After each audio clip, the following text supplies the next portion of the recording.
Assalamualaikum warahmatullahi wabarakatuh. Kami dari kelompok 6 yang beranggotakan saya sendiri Ina Febrianti dan teman saya Siti Hardianti. Kami akan membahas materi pemerolehan bahasa kedua. Simak video kami ya. Pengertian bahasa kedua. Bahasa kedua adalah bahasa yang digunakan anak setelah ia menguasai bahasa pertamanya. Pemerolehan bahasa kedua merupakan proses pemerolehan bahasa yang kompleks dan bertahap, baik yang dialami oleh anak maupun orang dewasa, baik bahasa lisan maupun tulisan. Proses pemerolehan bahasa kedua. Konsep pemerolehan bahasa. Sejak tahun 1979, dunia pendidikan di Indonesia berkenalan dengan pembedaan antara hasil instruksional berupa kompetensi pembelajaran atas pengetahuan dan keterampilan dalam ranah intelektual, emosional, dan fisik, dan hasil pengiring serta nilai. Hal tersebut sejajar dengan munculnya pembedaan antara konsep pembelajaran dan pemerolehan bahasa. Istilah pemerolehan terpaut dengan kajian psikolinguistik ketika kita berbicara mengenai anak-anak dengan bahasa ibunya. Dengan beberapa pertimbangan, istilah pertama dipakai untuk bahasa ibu, bahasa pertama atau B1, dan istilah kedua dipakai untuk belajar bahasa kedua atau B2. Proses pemerolehan bahasa kedua. Pemerolehan bahasa merupakan proses yang bersamaan dengan cara anak-anak mengembangkan kemampuan dalam bahasa pertama mereka.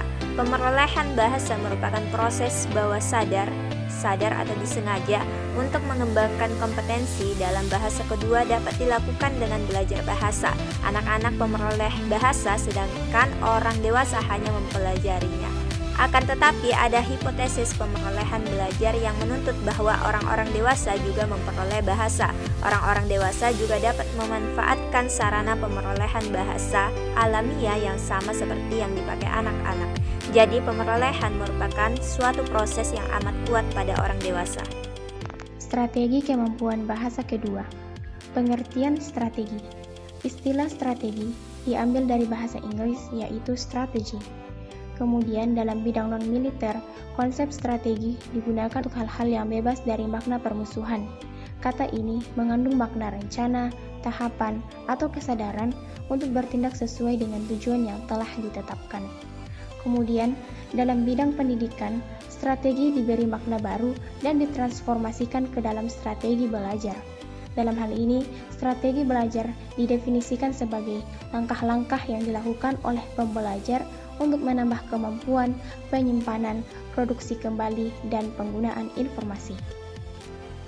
Strategi langsung. Pertama, strategi memori.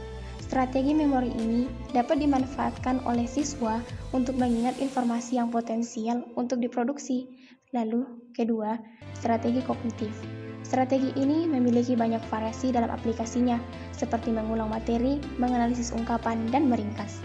Kemudian yang ketiga yaitu strategi kompensasi.